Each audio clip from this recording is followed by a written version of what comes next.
Pesawat mendarat di Bandara Soekarno-Hatta tepat pukul 22.17. Di luar, hujan gerimis menyapu aspal landasan, memantulkan cahaya lampu sorot yang redup seperti mata yang kelelahan. Aku, Maya Maharani, melangkah keluar kabin dengan tubuh letih, tetapi pikiran masih tajam.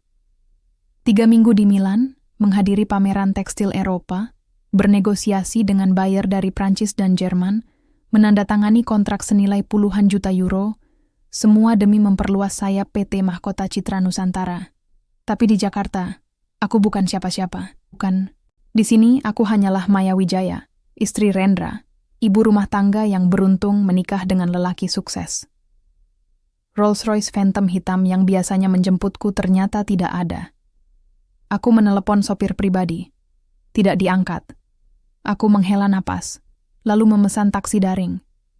Mungkin Rendra lupa, atau mungkin dia sibuk. Aku masih memilih untuk percaya. Perjalanan menuju Menteng terasa lebih lama dari biasanya. Lalu lintas Jakarta malam itu padat, penuh dengan klakson yang tak sabar, dan lampu rem yang menyala merah, seperti amarah yang tertahan. Aku memandang keluar jendela, bayangan wajahku yang lelah memantul di kaca berembun. Di leherku, kalung mutiara yang Rendra berikan di hari pernikahan kami masih menggantung, tapi kini rasanya seperti beban, bukan simbol cinta. Rumah kami berdiri megah di ujung jalan berpohon rindang. Dinding putih, gerbang besi tempa, taman depan yang selalu dirapikan 3 kali seminggu. Di atas pintu gerbang, lampu taman menyala lembut, menyinari tulisan Pratama Residence, yang sengaja kupasang dulu, demi menjaga egonya. Aku tersenyum getir. Semua ini atas namaku. Tapi aku biarkan dia percaya itu miliknya. Aku membuka pintu dengan kode. Tidak pernah kuganti, karena tidak pernah kuduga akan dikhianati di rumah sendiri. Langkahku terhenti. Di ruang tamu yang luas, di bawah chandelier kristal Swarovski yang kubeli dari lelang pribadi di Paris, seorang perempuan duduk santai di sofa Chesterfield kesukaanku. Rambutnya diurai, bibirnya di lipstik merah menyala, dan tubuhnya terbalut. Daster sutra biru kesayanganku. Daster itu bukan sembarang kain. Itu buatan tangan dari pengrajin sutra di Yogyakarta, dijahit khusus untukku dengan bordir sulur melati di ujung lengan. Aku hanya memakainya saat sendirian, saat ingin merasa damai. Dan kini, perempuan itu memakainya sambil tertawa kecil ke telepon. Kakinya disilangkan seenaknya, seolah dia nyaman di sini. Seolah dia punya hak. Aku berdiri diam di ambang pintu. Jaket kulitku masih menempel di bahu, koper di samping kaki. Tubuhku gemetar bukan karena lelah, tapi karena kemarahan yang ditahan rapat-rapat. Sebelum aku sempat bicara, suara Rendra menghantam dari arah dapur. "Kamu telat," ujarnya datar. Muncul dengan kemeja lengan pendek yang belum dikancingkan rapi. Matanya tidak menatapku. Matanya menatap dia, si perempuan di sofa, dengan senyum lembut yang dulu kuperuntukkan untukku. "Ini Bella," katanya, seolah memperkenalkan tamu biasa. "Dia akan tinggal di sini mulai hari ini." Aku menelan ludah. Suaraku tetap tenang, meski jantungku berdetak kencang. "Apa maksudmu, Rendra?" Ia mendekat, berdiri tepat di depanku, bau parfum mahal yang dulu kubelikan untuknya, menyeruak tajam. "Kamu tahu, Maya, selama ini aku biarkan kamu tinggal di sini karena aku merasa kasihan. Tapi sekarang aku punya wanita yang benar-benar mengerti arti cinta dan pengabdian." Ia menoleh ke Bella, yang tersenyum licik. "Kamu cuman istri numpang hidup. Semua ini, mobil, rumah, kartu kredit, milikku. Kamu tidak punya apa-apa." Aku tidak membantah, tidak menangis, tidak berteriak, karena aku tahu kebenaran tidak perlu dikatakan 2 kali. "Jadi?" tanyaku, suara serendah bisikan. Rendra menatapku, matanya dingin seperti kaca. "Kamu punya 48 jam, pergi dari rumah ini, atau terima Bella sebagai istri mudaku. Pilihanmu." Di belakangnya, Bella tertawa pelan, lalu berdiri dan menyentuh lengannya dengan sikap penuh kemenangan. "Tenang, Mbak. Nanti aku jaga suamiku dengan baik," katanya. Suaranya manis seperti racun. Aku menatapnya. Mataku tak berkedip. Di dalam, Ribuan bayangan masa depan berputar. Penghinaan, kehancuran, dan balas dendam yang elegan. Tapi di luar, aku hanya mengangguk pelan. Baik, kataku. Aku akan pergi. Aku menarik koperku, berjalan perlahan ke kamar utama. Di belakang, ku dengar suara gelas anggur beradu, tawa mereka berdua, musik jazz yang diputar dari speaker canggih yang kubeli dengan uangku sendiri. Di kamar, aku menutup pintu. Lalu, perlahan, aku tersenyum. Mereka pikir aku lemah. Mereka tidak tahu, dalam 48 jam, aku akan membuat mereka menjerit histeris. Bukan karena aku kejam, tapi karena keadilan selalu datang, tepat saat mereka paling yakin telah menang. Malam itu, Jakarta tidur dalam pelukan hujan yang tak kunjung reda. Di luar jendela kamar utama, lampu taman menyala redup, memantulkan bayangan daun jatuh yang tertiup angin malam, seperti nasib yang goyah. Aku duduk di tepi ranjang king size, masih mengenakan setelan travel berwarna abu-abu tua dari desainer lokal. Jaket sudah kulepas, rambut yang kusut kuikat longgar. Di tangan kananku, secangkir teh jahe hangat, yang kuseduh sendiri, karena tak ingin melihat wajah Bella lagi, bahkan sebagai bayangan di dapur. Diam-diam, aku tertawa. Bukan tawa sedih, bukan pula tawa getir. Ini tawa seorang perempuan yang baru saja disadarkan. Kesabaran bukanlah kepasifan. Kesabaran adalah senjata yang diasah dalam gelap. Aku bangkit, berjalan pelan ke arah lemari pakaian besar di sudut kamar. Lemari yang sengaja kubuat 2 kali lebih lebar dari standar, karena di balik deretan kebaya, batik, dan gaun malam, tersembunyi sebuah pintu rahasia. Sebuah brankas baja anti ledakan, terhubung ke sistem keamanan terpisah dari rumah utama. Hanya aku yang tahu kode aksesnya. Rendra bahkan tak pernah curiga. Karena baginya, aku hanyalah perempuan yang tak punya rahasia selain resep SOP ayam dan jadwal arisan ibu-ibu. Kubuka brankas itu. Di dalam, bukan emas atau perhiasan, tapi dokumen-dokumen yang bisa mengubur hidup seseorang. Ada akta pendirian PT Mahkota Citra Nusantara.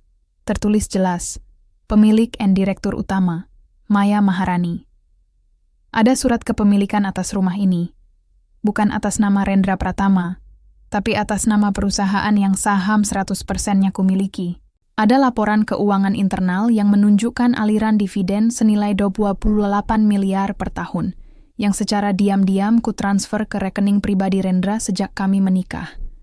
Kucatat sebagai dana keluarga, hanya agar dia merasa seperti pencari nafkah. Dan yang paling penting, ada surat perjanjian pranikah yang ditandatangani di notaris, berisi klausa khusus. Jika terjadi perselingkuhan oleh pihak suami, seluruh aset perusahaan berhak ditarik kembali tanpa kompensasi. Aku menyentuh dokumen itu dengan ujung jari, seperti menyentuh senjata yang lama tak kugunakan. Aku ingat hari pertama kami menikah. Rendra, dengan jas rapi dan senyum percaya diri berkata, "Aku nggak mau istriku kerja. Cukup jadi ibu rumah tangga yang cantik. Dunia luar itu urusanku." Aku setuju. Bukan karena aku takut, tapi karena aku ingin melihat berapa lama laki-laki ini bisa bertahan, tanpa sadar bahwa istrinya adalah raja di balik tahta yang ia duduki. Dan kini, ia malah mengundang pelakor ke rumahku, mengizinkannya memakai dasterku, lalu memintaku pergi. Aku menutup brankas dengan lembut. Kliknya terdengar seperti dentang lonceng kematian bagi keangkuhannya. Tak lama setelah itu, aku duduk di meja rias. Cermin besar memantulkan wajahku. Mataku masih lelah, tapi sorotnya tajam seperti pedang yang baru diasah. Perlahan, ku ganti pakaian travelku dengan kebaya sutra hitam berlengan panjang, dihiasi sulaman emas tipis berbentuk burung Garuda. Selendang sutra abu-abu kubalutkan di bahu. Rambutku kusanggul ala putri Jawa. Sederhana, tapi penuh wibawa. Di saku rok, kuletakkan ponsel. Kubuka aplikasi pesan rahasia, yang hanya digunakan untuk komunikasi dengan tim eksekutif tertinggi. Panggil tim audit forensik. Cek semua transaksi Rendra Pratama dan perusahaan bernama CV Sinar Bella. Mulai malam ini. Dan siapkan tim hukum, Kita butuh perintah penyegelan darurat. Kirim. Lalu untuk pertama kalinya dalam 3 minggu, aku berbaring di ranjang. Bukan untuk tidur, tapi untuk merancang akhir. Di ruang tamu, suara tawa Bella masih terdengar samar. Mereka mungkin berpikir aku sedang menangis di kamar, memohon belas kasihan. Atau mungkin sibuk mengemasi barang, siap pergi dengan kepala tertunduk. Tapi aku tidak pergi. Aku hanya menunggu. Karena dalam 48 jam, mereka akan tahu. Rumah ini bukan istana Rendra. Ini adalah bentengku. Dan aku tak pernah mengusir musuh, aku menghancurkannya dari dalam. Dan besok pagi, ketika Bella memerintahku menyeduh kopi, aku akan melakukannya dengan senyum. Karena balas dendam terbaik bukanlah amarah, tapi kesabaran yang disulam dengan keadilan. Pagi datang dengan sinar matahari yang malu-malu menembus awan Jakarta yang masih berat oleh sisa hujan semalam. Di luar, burung perkutut berbunyi, suara yang biasanya ku dengar sebagai pertanda kedamaian. Tapi hari ini, suara itu terdengar seperti dentang peringatan. Hari pertama dari 48 jam terakhirmu di sini, atau hari pertama kehancuran mereka. Aku bangun tepat pukul 05.30, seperti biasa. Mandi air hangat, wudu, lalu salat subuh di mushola kecil yang kubangun di sudut taman belakang, tempat yang tak pernah Rendra kunjungi, apalagi Bella. Usai salat, kugunakan waktu untuk bermeditasi sejenak. Napas dalam, pikiran jernih, hati tenang. Bukan karena aku tidak marah, tapi karena aku tahu, kemarahan yang tak terkendali adalah senjata musuh. Yang terkendali, itu adalah senjataku. Pukul 07 Samal, aku turun ke dapur. Dapur ini luas. Marmer Italia, island kitchen besar, oven built-in dari Jerman. Dulu, aku yang mendesainnya sendiri. Kini, aku menemukan cangkir favoritku. Bergambar bunga melati buatan pengrajin Banyuwangi. Diletakkan seenaknya di wastafel, masih berlumur sisa kopi. Dan di meja makan, mereka sudah berkumpul. Bella duduk di kursi utama. Kursi yang selalu kududuki saat sarapan sendirian. Ia mengenakan gaun tidur satin merah muda yang terlalu ketat. Rambutnya acak-acakan, tapi matanya bersinar kemenangan. Di sampingnya, Rendra membaca koran bisnis Indonesia, seolah tak ada yang salah. Dan di seberang, 2 orang paruh baya, Pak Budi dan Ibu Yati, tengah menikmati nasi goreng yang kubuatkan semalam dan disimpan di kulkas. "Ah, Mbak Maya datang," kata Ibu Yati. Suaranya manis tapi penuh nada merendahkan. "Tolong ambilkan kecap ya. Ini nasi goreng enak banget. Pasti dimasak sama ART kalian yang dulu, kan?" Aku berhenti sejenak di ambang pintu. Senyumku tetap terukir, tenang, sopan, tak bernada. "Tidak ada ART di rumah ini, Bu," jawabku pelan. "Saya yang memasak semuanya." Ibu Yati tertawa kecil, lalu menatap Bella. "Duh, zaman sekarang masih ada istri yang masak sendiri? Kasihan banget, Yanduk." Bella tersenyum getir, lalu menyeruput kopi dari cangkir bergambar keluarga. Cangkir yang kubeli di pameran keramik Jogja untuk peringatan ulang tahun pernikahan kami yang ketiga. "Maya," panggil Rendra tanpa menoleh dari korannya. "Bikinin Bella kopi lagi. Dia suka pakai susu full cream dan 2 sendok gula. Jangan lupa panaskan dulu cangkirnya." Aku diam. Hanya sesaat. Lalu, aku melangkah ke dapur. Mengisi air ke teko listrik. Memanaskan cangkirku. Mengambil kopi bijian single origin dari Sumatera yang kusimpan khusus untuk tamu penting. Bukan untuk mereka. Tapi hari ini, aku akan layani mereka seperti tamu. Karena tamu tak berhak menginjak-injak tuan rumah. Ketika kuserahkan cangkir itu ke Bella, ia tersenyum sinis. "Makasih, Mbak. Ternyata kamu masih bisa nurut ya." Aku menatap matanya. Tak lama. Cukup untuk membuatnya merasa tidak nyaman, tapi tidak cukup untuk terlihat menantang. "Sama-sama," kataku. "Silakan nikmati." Kemudian, aku duduk di kursi paling ujung, tempat yang biasa kugunakan hanya saat ada tamu. Di meja makan ini, dulunya tak pernah ada tempat tamu untukku.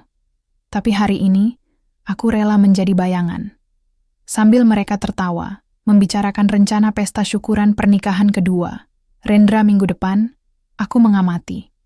Setiap gerakan, setiap kata, setiap tatapan yang mereka tukar, penuh kemenangan, penuh keyakinan bahwa aku sudah kalah. Tapi mereka tidak tahu. Tadi malam, tim audit internal sudah mengirim laporan awal. CV Sinar Bella, perusahaan fiktif yang baru didirikan 2 bulan lalu, menerima transfer 45 miliar dari rekening bank tempat Rendra bekerja.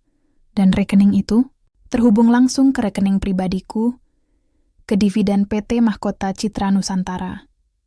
Artinya, Rendra tidak hanya mengkhianai pernikahanku, ia mencuri uangku untuk membiayai pelakor yang kini duduk di kursiku, meminum kopiku, dan merencanakan mengusirku dari rumahku sendiri. Aku menyesap air putih. Dingin. Jernih. Seperti niatku. Setelah sarapan, Bella berdiri dan melemparkan cangkir kotor ke wastafel, tanpa bilas. Lalu berkata, "Mbak, cuciin ya. Jangan lupa lap meja juga. Nanti tamu datang, malu dong kalau berantakan." Aku mengangguk pelan. Dan ketika mereka semua naik ke lantai atas, mungkin untuk melanjutkan perencanaan masa depan, aku berjalan ke ruang kerja pribadiku yang tersembunyi di lantai bawah, di balik perpustakaan tua. Di sana, aku menekan nomor darurat yang hanya dikenal oleh 3 orang di dunia. "Mas Bima, aktifkan protokol merak. Segel semua rekening pribadi Rendra. Bekukan akses kartu kredit. Dan mulai hari ini, tidak ada satupun transaksi keluar dari aset perusahaan tanpa sidik jariku." Kubuka laci meja. Di dalamnya ada satu foto lama, aku dan ibuku, di depan pabrik tekstil pertama kami di Cirebon. Ia sudah tiada, tapi pesannya masih hidup. "Orang jahat tak perlu kau lawan dengan teriakan, nak. Biarkan mereka jatuh sendiri saat mereka mengira tanah di bawah kakinya kokoh." Aku menyentuh foto itu, lalu menatap keluar jendela. Di taman, angin berhembus pelan. Daun-daun berguguran. Dan di dalam rumah ini, yang mereka kira istana kemenangan, telah kusetel hitungan mundur. Mereka boleh duduk di kursiku, tapi mereka tak akan pernah tahu. Kursi itu dibangun di atas reruntuhan yang siap meledak. Hari kedua dari 48 jam yang Rendra berikan kepadaku, berlalu dalam diam yang penuh racun. Pagi itu, aku tak lagi turun ke ruang makan. Aku tahu mereka akan datang lagi, dengan senyum kemenangan, permintaan seenaknya, dan sikap seolah rumah ini adalah milik mereka sejak lahir. Tapi aku tak perlu hadir secara fisik untuk menghancurkan mereka. Aku sudah mulai bekerja dari bayangan. Pukul 08.00. Aku duduk di ruang kerja rahasia, ruangan kecil berdinding kayu jati, dikelilingi rak buku tua dan lukisan wayang yang menyembunyikan kamera pengawas. Di meja, laptop hitam mat menyala. Layarnya menampilkan laporan audit forensik yang baru saja dikirim oleh tim internal PT Mahkota Citra Nusantara. Dan di sana, terpampang jelas, jejak darah dalam bentuk angka. Transaksi mencurigakan terdeteksi. Tanggal 14 Oktober 2025. Pengirim, rekening korporat Bank Sentral Asia, BCA, Divisi Treasury, atas nama Rendra Pratama. Penerima, CV Sinar Bella, NPWP 92887, menempatan di Jensen Penpilsland Nusind, jumlah 45.000 binten disant, 45 miliar rupiah. Keterangan, biaya konsultasi strategis dan pengembangan brand. Aku menatap angka itu, 45 miliar. Cukup untuk membangun 10 sekolah menengah di pedalaman. Cukup untuk membiayai gaji 3.000 buruh tekstil selama setahun. Tapi Rendra, suamiku, mengalirkannya ke perusahaan fiktif yang didirikan atas nama adik Bella hanya untuk membeli 1 unit Rolls-Royce Phantom Custom, 17 miliar. Sewa apartemen mewah di Senopati, R3 miliar ke tahun. Perhiasan emas dan berlian untuk Bella, 4,2 miliar. Dan sisanya, untuk gaya hidup mereka, liburan ke Maladewa, jam tangan Rolex, tas Hermes, dan pesta eksklusif di rooftop SCBD. Yang paling menyakitkan bukan jumlahnya, tapi sumber uang itu. Aku mengklik tab berikutnya. Aliran dana asal. Transfer dari rekening pribadi Maya Maharani, rekening gaji Rendra Pratama, rekening korporat bank CV Sinar Bella. Selama 5 tahun, aku diam-diam mentransfer dividen bulanan kepadanya. Sebagai bentuk penghormatan pada keinginannya untuk menjadi kepala keluarga.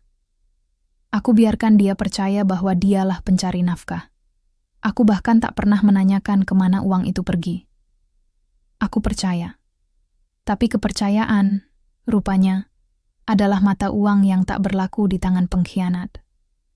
Layar berikutnya menampilkan dokumen internal bank, tempat Rendra bekerja. Ia bukan direktur keuangan seperti yang diklaim, melainkan manajer cabang biasa dengan gaji pokok 38 juta per bulan. Segala gaya hidup mewahnya, mobil, jam tangan, liburan, semuanya dibeli dengan uang hasil manipulasi internal dan pencucian uang. Dan aku adalah sumber utama dan tak sadar dari semua itu. Aku menutup mata sejenak, bukan menangis, tapi merasakan amarah yang berubah menjadi es, dingin, tajam, dan siap memotong. Lalu, aku menekan tombol panggil video conference. Layar menyala. Wajah Mas Bima, kepala tim legal dan kepatuhan perusahaanku muncul. Di belakangnya, tim audit forensik sedang bekerja di ruang kontrol. Bu Maya, sapanya hormat. Kami sudah siapkan laporan lengkap untuk KPK, termasuk bukti digital, alur transaksi, dan dokumen pendukung lainnya. Kami juga berhasil mengidentifikasi bahwa CV Sinar Bella tidak pernah memiliki aktivitas bisnis nyata. Tidak ada laporan pajak, tidak ada karyawan, bahkan alamat kantornya hanya kontrakan kosong di kawasan Kelapa Gading. Bagus, kataku, suaraku datar namun tegas. Kirimkan salinan lengkap ke Komisi Pemberantasan Korupsi, tapi jangan lewat saluran resmi. Gunakan saluran darurat yang hanya diketahui oleh Wakil Ketua KPK bidang penindakan. Sertakan juga surat pernyataan dariku sebagai pelapor. Siap, Bu. Tapi, apakah Ibu yakin ini akan jadi kasus besar? Nama Ibu juga akan muncul. Aku menatap layar, lalu mengangkat dagu sedikit. Gerakan kecil yang selalu kugunakan saat mengambil keputusan final. Biarkan namaku muncul, kataku. Tapi biarkan dunia tahu, aku bukan korban yang menangis di pojok. Aku adalah pemilik yang menuntut keadilan atas pencurian di rumahku sendiri. Kami mengakhiri panggilan. Aku berdiri, berjalan ke jendela besar yang menghadap ke taman belakang. Di sana, tukang kebun, Pak Jono, yang sudah bekerja sejak rumah ini dibangun, sedang menyiram bunga melati. Ia melambaikan tangan padaku. Aku balas dengan senyum kecil. Pak Jono tidak tahu apa-apa. Tapi ia tahu satu hal. Setiap kali aku tersenyum seperti itu, badai akan segera tiba. Aku kembali ke meja, lalu membuka laci bawah. Di dalamnya, ada satu benda yang tak pernah kugunakan sejak menikah. Kartu nama asli. Maya Maharani, Chief Executive Officer, PT, Mahkota Citra Nusantara, Weaving Indonesia into the World. Dulu, aku menyimpannya jauh karena tak ingin Rendra merasa kalah. Kini aku mengambilnya dan meletakkannya di atas meja, menghadap ke atas. Karena mulai hari ini, aku tak lagi bersembunyi di balik nama Maya Wijaya, istri Rendra. Aku adalah Maya Maharani, dan aku akan membuat mereka tahu. Uang yang mereka curi bukan hanya uang. Itu adalah darah, keringat, dan harga diri ribuan perempuan Indonesia yang bekerja diam-diam demi keluarga. Dan darah itu akan kembali menuntut keadilan. Dengan bunga tumbuh di atas kuburan kesombongan mereka. Malam ketiga sejak kepulanganku dari Milan tiba dengan gemerlap yang dibuat-buat. Gemerlap yang berbau keserakahan dan keangkuhan buta. Di luar, langit Jakarta berawan tebal, seolah alam enggan menyaksikan pesta yang akan digelar di rumahku malam ini. Tapi di dalam, lampu-lampu sudah dinyalakan sejak sore. Chandelier kristal di ruang tamu berkilau seperti mahkota palsu, lampu taman menyala keemasan. Dan di garasi, Rolls-Royce hitam Rendra diparkir miring, sebagai dekorasi status. Mereka menyebutnya Pesta Syukuran Perjalanan Cinta Baru.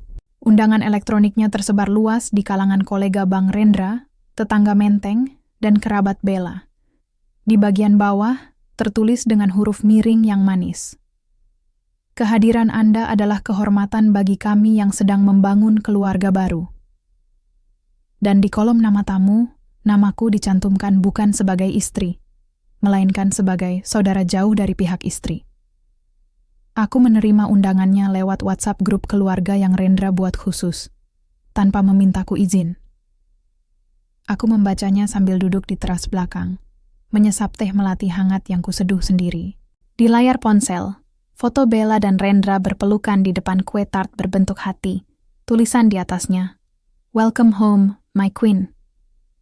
Mereka pikir aku akan datang dengan mata merah, mungkin membawa kopor, siap pergi seperti anjing yang diusir. Atau mungkin tidak datang sama sekali, karena malu. Tapi mereka salah. Aku tidak datang. Tapi aku mengirim sesuatu. Pukul 19.45, ketika para tamu mulai berdatangan, para wanita mengenakan kebaya mewah, para pria dalam setelan jas. Seorang kurir berjas hitam datang ke pintu depan. Ia menyerahkan bunga besar berbungkus kertas perak, diikat pita hitam. Di tengahnya, tersemat kartu kecil bertuliskan tinta emas. "Selamat menikmati hari terakhir kalian." Seseorang yang kalian lupa hargai Bella membuka bunganya dengan senyum congkak, lalu membeku.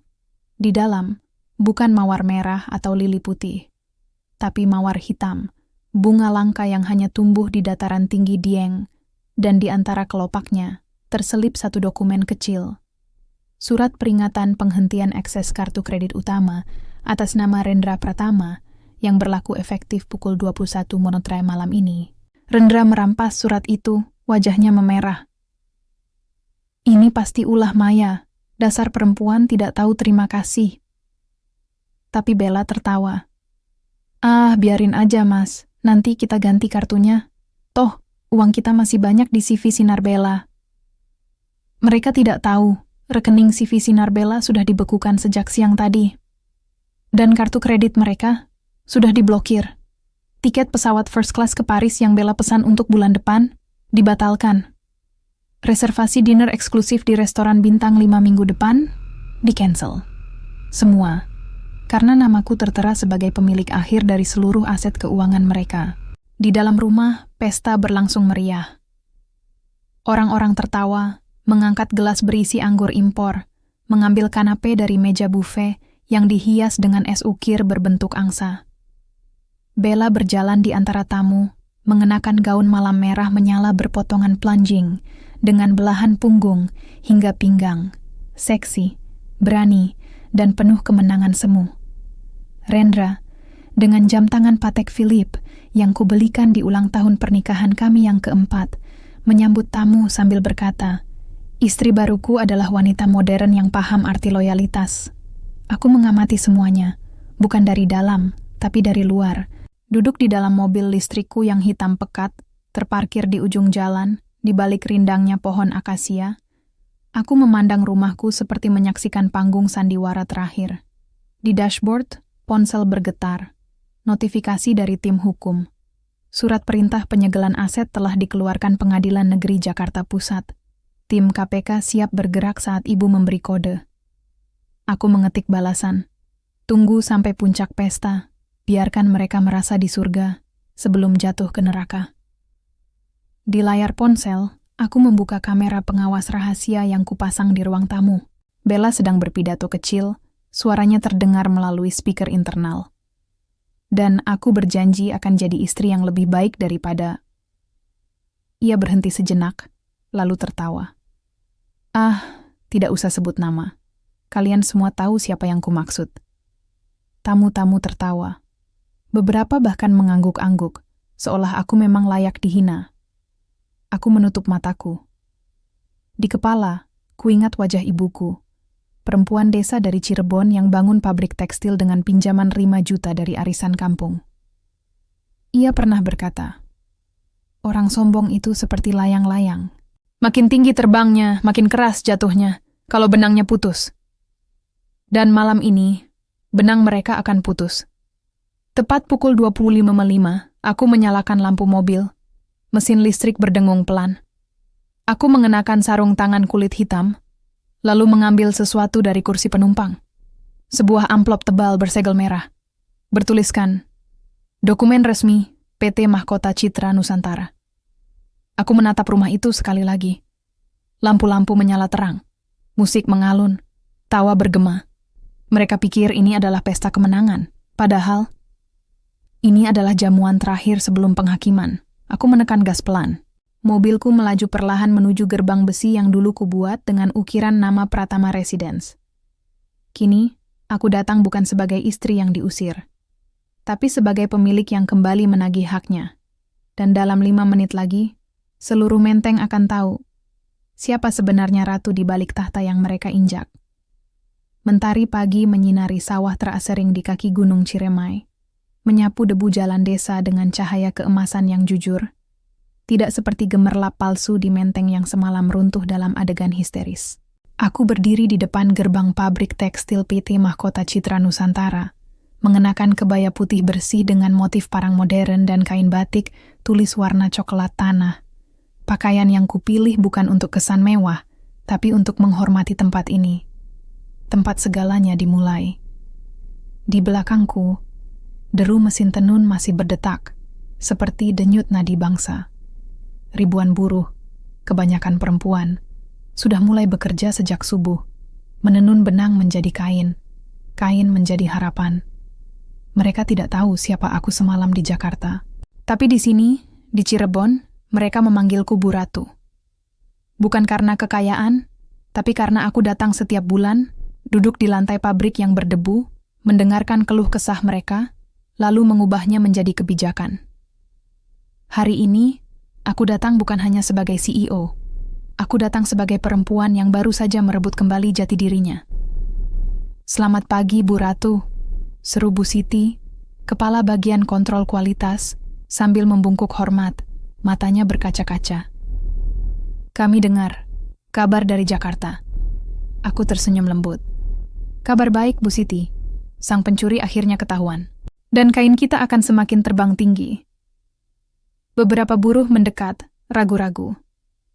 Salah satu dari mereka, Ningsih, gadis muda dari Kuningan yang baru bekerja 6 bulan lalu, berbisik, "Benar, Bu. Anda yang di TV tadi malam, yang datang ke pesta pakai gaun merah, lalu polisi datang?" Aku mengangguk.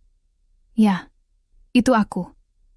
Mereka tertawa kecil, lalu bersorak pelan. Bukan sorak kemenangan atas kehancuran orang lain, tapi sorak kelegaan, bahwa pemimpin mereka tidak tunduk pada penghinaan, bahwa perempuan bisa kuat tanpa kehilangan kelembutannya. Aku mengajak mereka masuk ke aula pertemuan, ruangan sederhana berdinding kayu jati, berlantai semen, dengan poster bertuliskan, "Kain kita, jiwa Indonesia."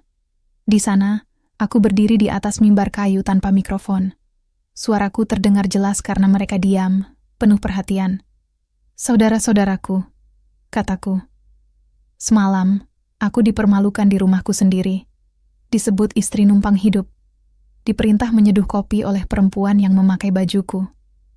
Tapi tahukah kalian, saat aku merasa paling diinjak, aku ingat kalian. Aku ingat tangan-tangan kalian yang melepuh menenun kain demi masa depan anak-anak kalian. Aku ingat ibuku yang dulu dihina tetangga karena berjualan kain di pasar, tapi kini kainnya dipakai di Paris, Milan, dan New York." Aku berhenti sejenak, menatap satu persatu mata mereka. Maka hari ini, aku datang bukan untuk menangisi pengkhianatan, tapi untuk mengumumkan, PT Mahkota Citra Nusantara akan membuka pabrik baru di 3 provinsi, Jawa Tengah, Sumatera Utara, dan Nusa Tenggara Barat.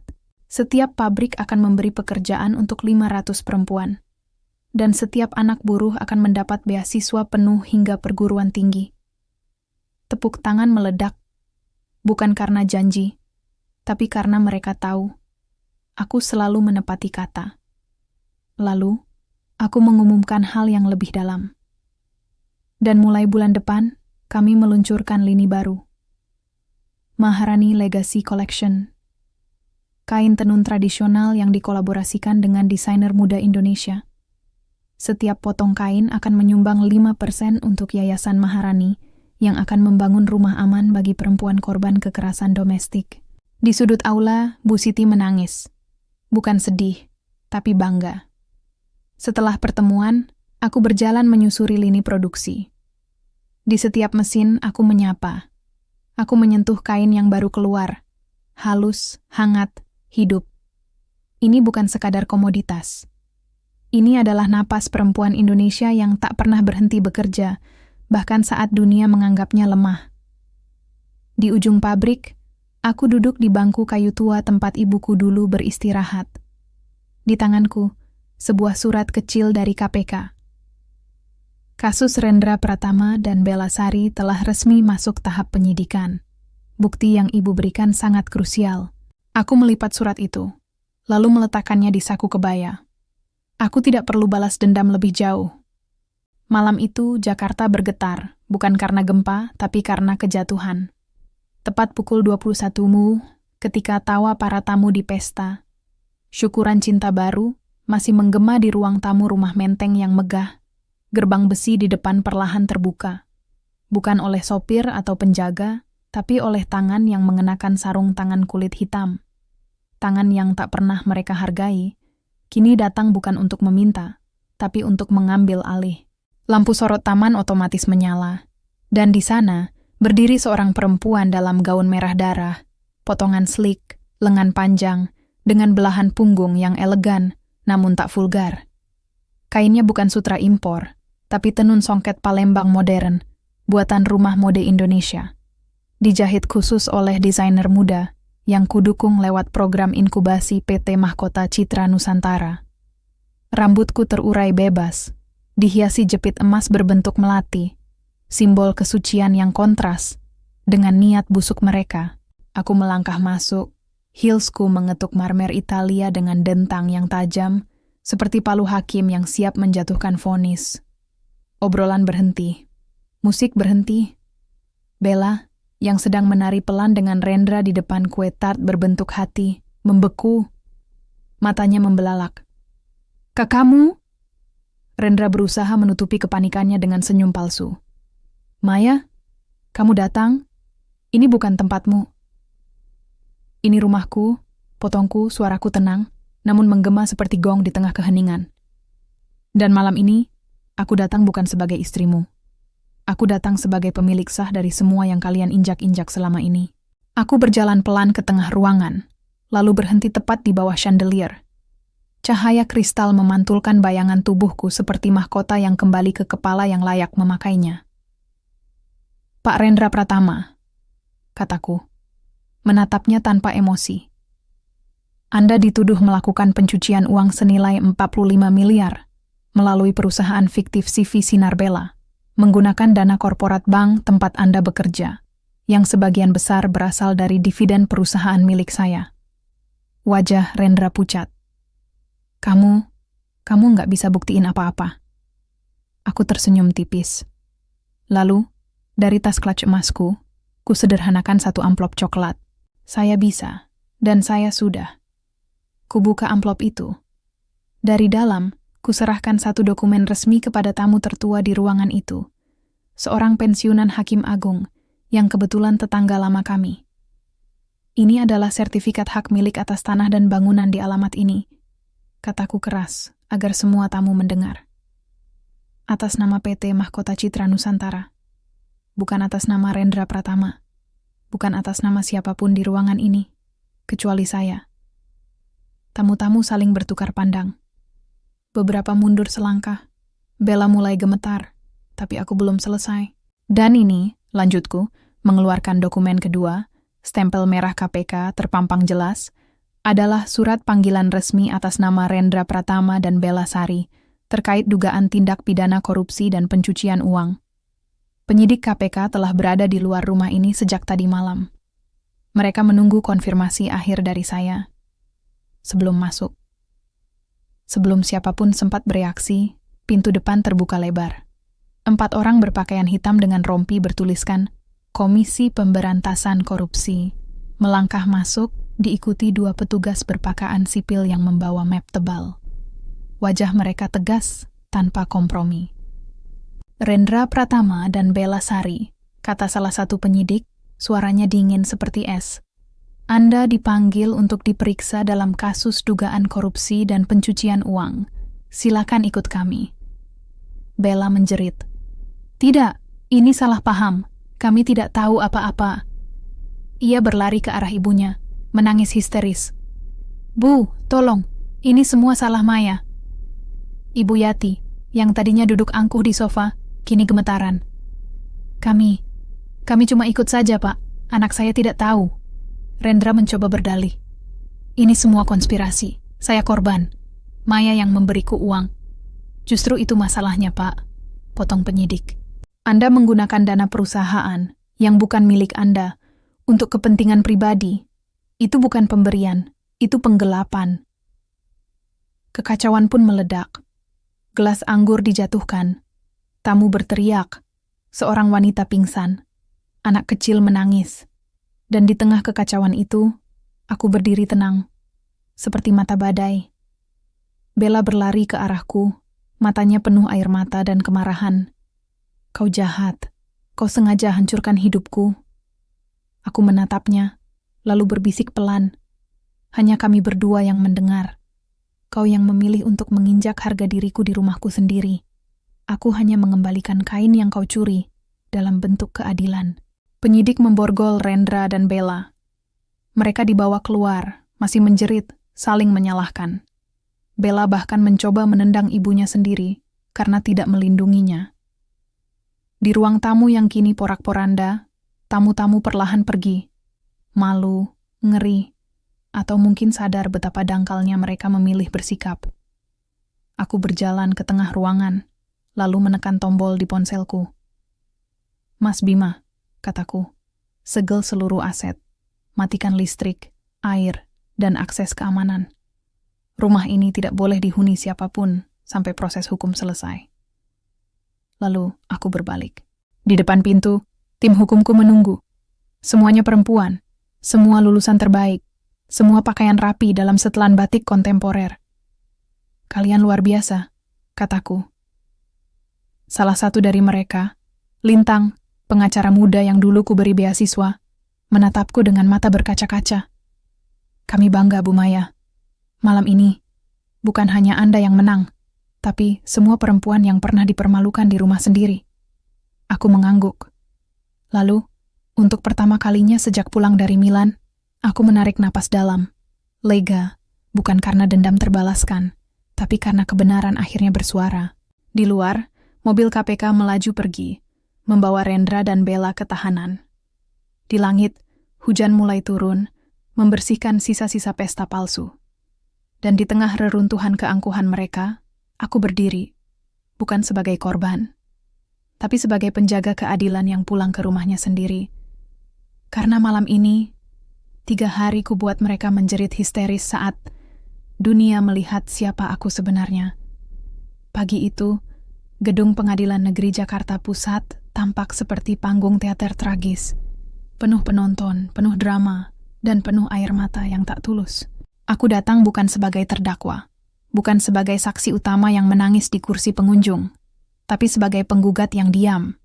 Hadir hanya untuk menyaksikan bagaimana cinta palsu runtuh di bawah beban nafsu dan keserakahan.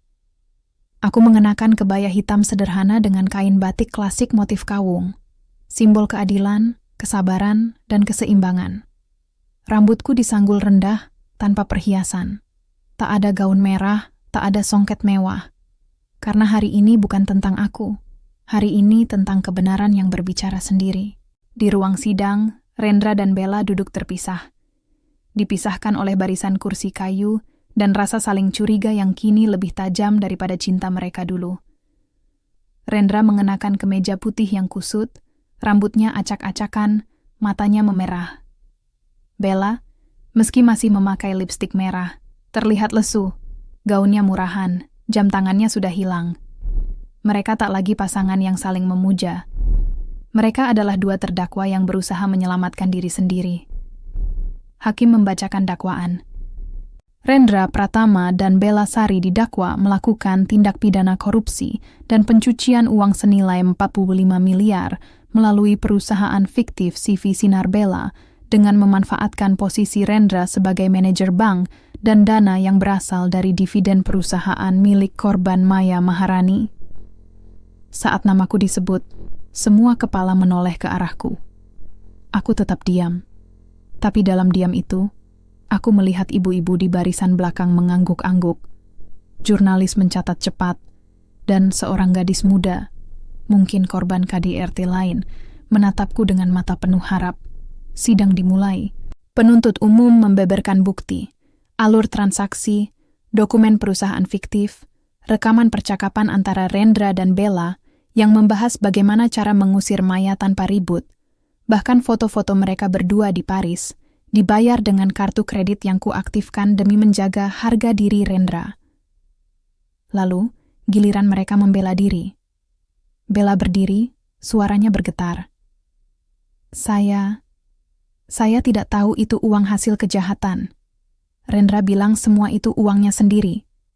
Dia yang ajak saya, dia yang beri saya rumah, mobil, pakaian. Saya hanya perempuan yang ingin dicintai. Hakim menatapnya tajam. Apakah Anda tahu bahwa rumah tempat Anda tinggal bukan milik Rendra, tapi milik korban? Bella terdiam, lalu menangis. Saya kira itu rumahnya. Rendra, yang sejak tadi diam, tiba-tiba meledak. Dia bohong. Semua ini ide dia. Dia yang minta saya buat perusahaan, dia yang suruh saya ambil uang dari rekening perusahaan. Saya hanya terbujuk. Bella menoleh, matanya menyala. Kau pengecut. Kau yang bilang, Maya itu lemah. Dia nggak akan berani melawan. Kau yang bilang, uangnya banyak, nggak akan ketahuan. Mereka saling menyalahkan. Satu sama lain, nasib, bahkan aku. Tapi tak ada yang menyalahkan diri mereka sendiri. Di tengah kekacauan itu, hakim meminta keterangan tambahan. Dan tiba-tiba, ia menatapku. Nyonya Maya Maharani, katanya, suaranya berwibawa namun tenang.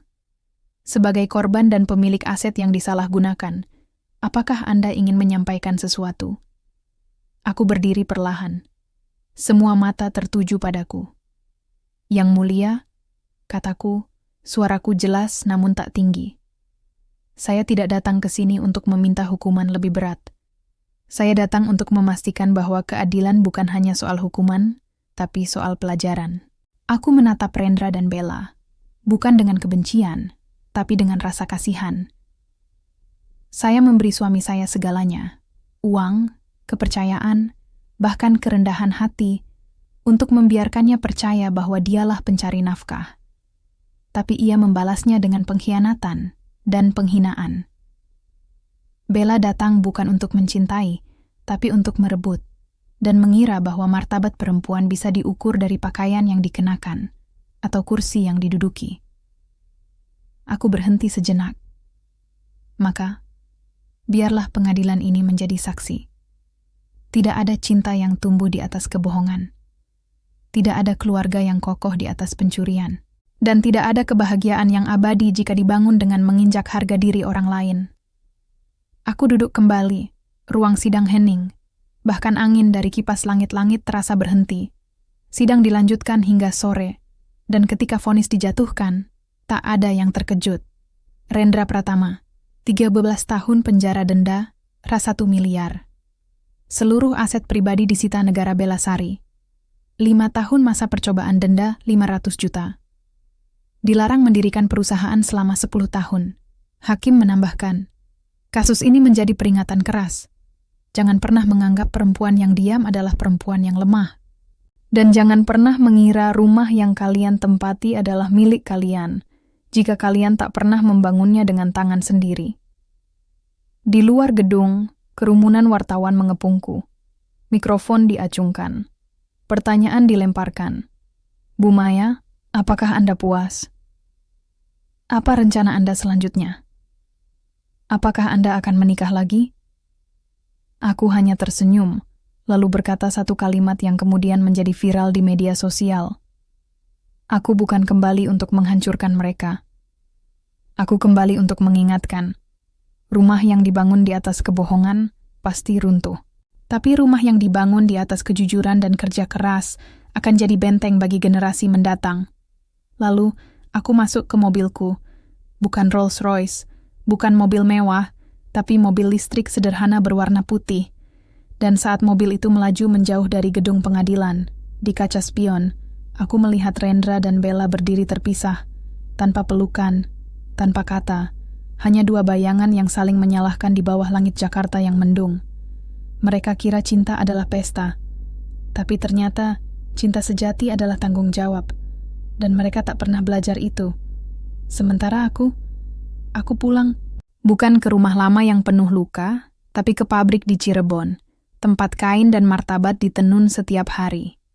Karena di sanalah aku benar-benar pulang ke diriku sendiri. Pagi di desa Sukamaju datang perlahan, seperti doa yang diucapkan dengan suara pelan. Kabut tipis menyelimuti sawah yang menguning, dan ayam-ayam berlarian di antara gubuk bambu yang atapnya masih bocor. Ini bukan menteng. Tidak ada chandelier, tidak ada marmer Italia, tidak ada pesta palsu. Tapi disinilah, di tanah yang diinjak-injak sepatu bot bangkir palsu, aku menemukan sisa-sisa kemanusiaan yang belum sepenuhnya mati. Aku datang sendirian. Tanpa pengawal, tanpa tim humas, tanpa kamera. Hanya mobil sewaan sederhana berwarna putih dan tas kecil berisi dokumen, serta satu bungkus kue jadul, kue apem yang dulu selalu kubeli dari pasar ketika masih kecil di Cirebon. Aku sengaja tidak memberitahu siapapun, termasuk Nenek Surti, Ibu Rendra. Jalan setapak berlumpur selepas hujan semalam membuat sepatu kulitku kotor. Tapi aku tak peduli. Setiap langkahku di sini terasa seperti ziarah. Bukan untuk memaafkan, tapi untuk menutup lingkaran. Rumah kayu tua beratap genteng merah itu masih berdiri, meski miring di bagian timur. Di halaman depan, jemuran kain lusuh berkibar pelan. Dan di beranda, seorang perempuan tua duduk di atas tikar pandan, mengupas singkong. Tangannya keriput, matanya sayu, tapi punggungnya masih tegak. Nenek Surti. Ia mengangkat kepala saat mendengar suara mobil. Matanya menyipit, lalu membesar. "Nduk, Maya?" Aku berhenti di depan pagar bambu yang sudah reot. "Iya, Nek, saya datang." Ia berdiri perlahan, menepuk-nepuk rok sarungnya yang lusuh. "Masuk, masuk. Rumah kami sederhana, tapi hati kami terbuka." Aku melangkah masuk. Di dalam, rumah itu bersih. Bau asap kayu dan daun pandan menguar lembut. Di dinding, tergantung foto Rendra muda, berpakaian rapi, memegang ijazah. Di bawahnya, figura lain berisi surat tagihan listrik dan nota pinjaman dari koperasi desa. Lunas, tapi dengan catatan terlambat 3 bulan. Nenek Surti menuangkan air putih ke gelas kaca retak. "Kami dengar dari berita. Rendra di penjara?" Aku mengangguk. "Iya, Nek, tapi bukan saya yang menahannya. Hukum yang menahannya." Ia diam sejenak, lalu menunduk. "Dia anak saya. Tapi saya tahu, sejak kecil dia suka ambil yang bukan haknya. Dulu, mainan tetangga dia sembunyikan. Waktu sekolah, uang kas kelas dia pakai beli rokok. Tapi saya kira, dewasa dia berubah." Air matanya jatuh ke lantai tanah. "Saya minta maaf, Nduk. Saya gagal mendidiknya." Aku menggenggam tangannya. Kasar, hangat, penuh kerja. "Nek, ibu tidak gagal. Ibu hanya terlalu mencintai.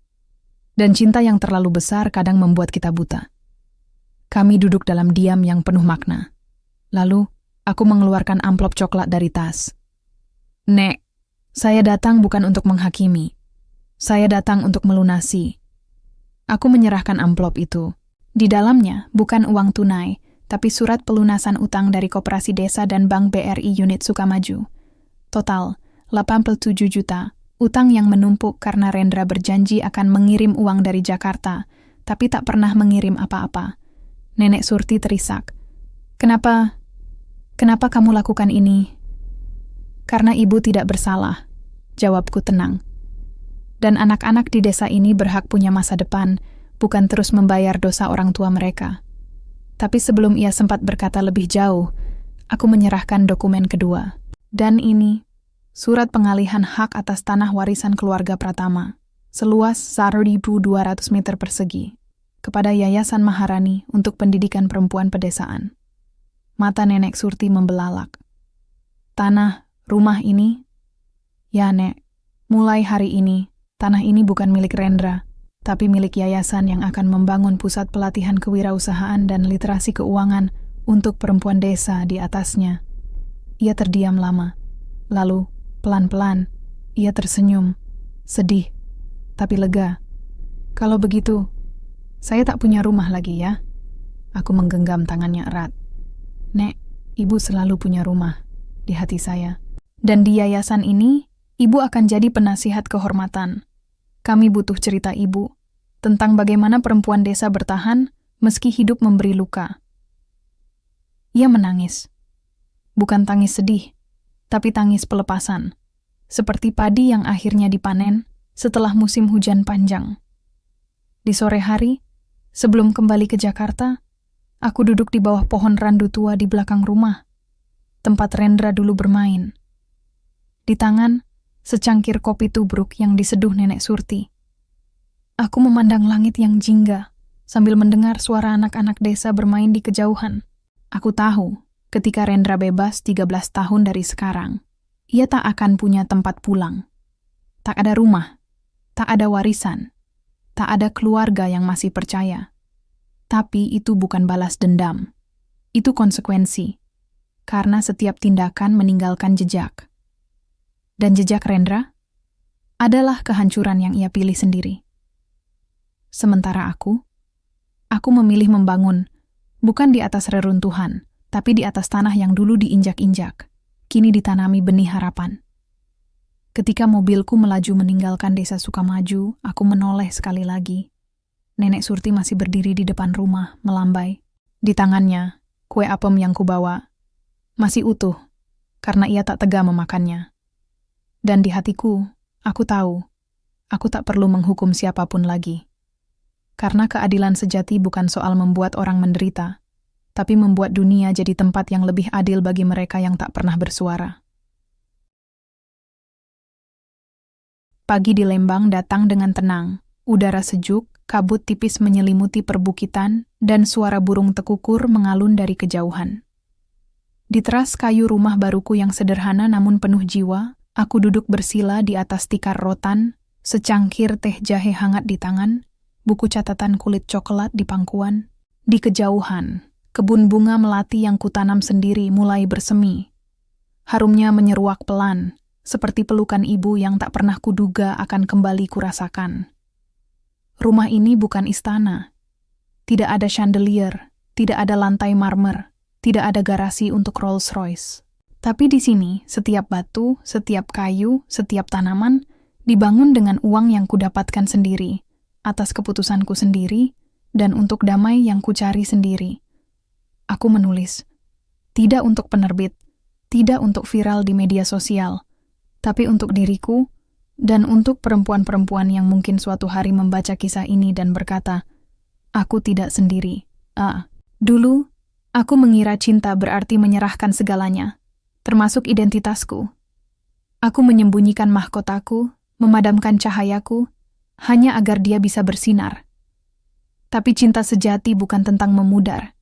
Cinta sejati adalah tentang bersinar berdampingan, tanpa saling menutupi. Aku menutup buku itu.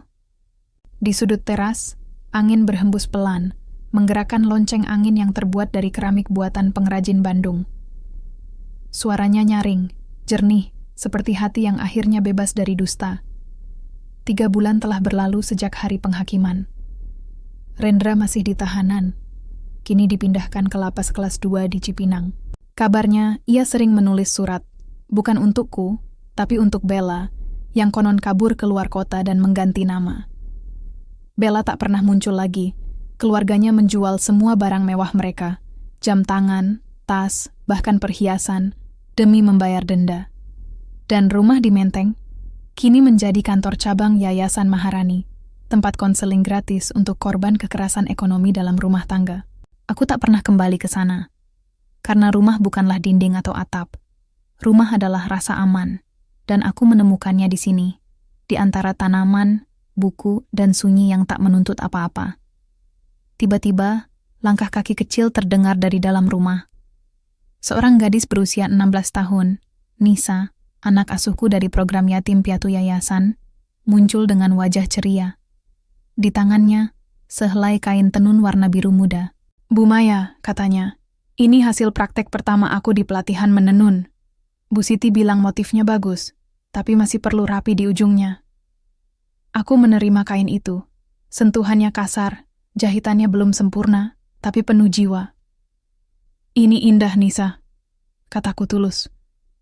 Kau tahu, dulu ibuku juga mulai seperti ini, dan kini kain buatannya dipakai di Paris. Mata Nisa berbinar. Benar, Bu? Benar. Dan suatu hari, kainmu juga akan terbang jauh. Tapi ingat, yang membuatnya berharga bukan harganya di pasar, tapi cinta dan kerja keras yang kau tanam di setiap helainya. Ia mengangguk, lalu duduk di sampingku. Kami menatap kebun bersama dalam diam yang nyaman.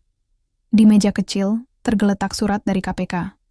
Kasus Rendra Pratama resmi ditutup. Aset negara telah disalurkan untuk program pemulihan ekonomi korban korupsi. Aku tak membacanya lagi. Aku sudah tahu akhirnya. Lalu, perlahan, aku bangkit dan masuk ke dalam rumah. Di kamar tidur sederhana yang dindingnya dihiasi lukisan wayang dan foto ibuku, aku membuka lemari kayu jati. Di dalamnya, tergantung satu pakaian yang kusimpan selama ini, daster sutra biru kesayanganku, yang dulu dipakai Bella dengan penuh kemenangan semu. Tapi kini, daster itu sudah berbeda. Aku menjahit ulang bagian yang robek. Kubersihkan noda kopi yang tak sempat dihilangkan Bella. Dan di bagian dada, kubordir satu kata kecil dengan benang emas. Maharani. Aku mengenakannya. Tidak untuk pesta. Tidak untuk tamu. Tapi untuk diriku sendiri, sebagai pengingat bahwa harga diri tak pernah hilang, selama kita berani mengambilnya kembali. Aku berdiri di depan cermin. Di sana, bukan lagi Maya Wijaya, istri yang diusir. Bukan pula Maya Maharani, CEO yang ditakuti. Tapi Maya, perempuan utuh. Yang pernah jatuh, tapi memilih bangkit. Yang pernah diam, tapi akhirnya bersuara. Yang pernah memberi segalanya, lalu belajar bahwa memberi pada diri sendiri adalah bentuk cinta tertinggi. Di luar, Nisa memanggil, "Bu Maya, tehnya mau dingin." Aku tersenyum. "Datang." Dan saat aku melangkah keluar, sinar matahari menyentuh wajahku. Hangat, jujur, tanpa kepura-puraan. Aku tak perlu kembali ke Jakarta. Aku tak perlu membuktikan apa-apa lagi pada siapapun. Karena aku sudah tiba, bukan di rumah, bukan di puncak karier, tapi di diriku sendiri. Dan di sanalah, akhirnya aku benar-benar pulang.